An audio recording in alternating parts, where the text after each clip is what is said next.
Ito yung nagiging problema ni sir. Ayan. Bawal siyang bunutin. Kasi tingnan nyo, oh, masakit yan. Nasa laman yan eh. Oh. Kaya kailangan lang siyang ikat lang talaga lagi. Lagi lang siyang puputulan. Kasi parang umusli na kuko siya. Tingnan nyo po kung gaano kahaba yan, oh. Ayan, oh, ang haba. 'Di ba? Masakit pag ginaganyan? Hindi naman. Tsaka masakit din to pag bunutin. Kaya bawal tong bunutin. Tingnan nyo, tagilid mo nga po, sir. Ayan, oh. Ayan, oh. Oh.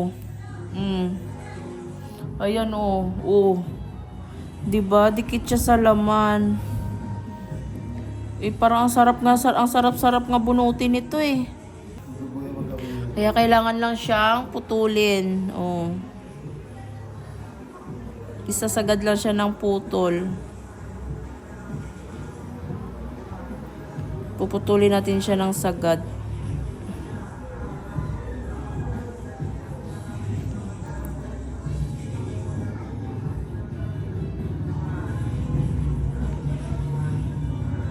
Ngayon. Sagad na sagad yung pagputol natin para matagal bago tumubo. Oh.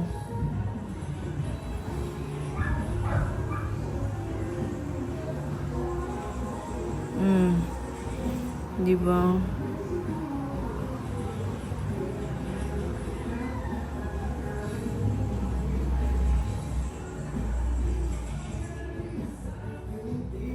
Ayun.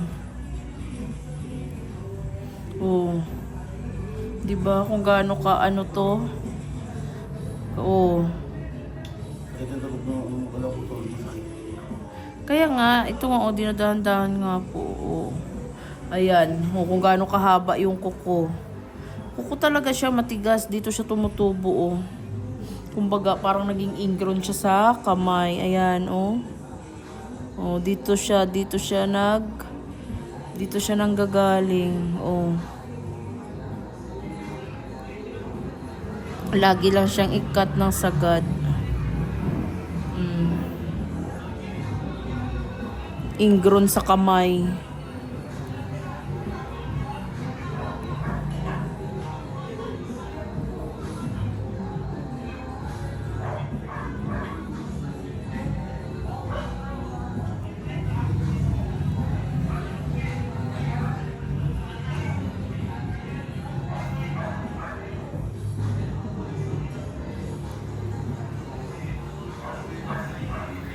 Diba? Ang haba niyan, oh. Ang haba ng kuko na yan, oh. Oh. Tigas talaga kuko. Yan, ano ka ba,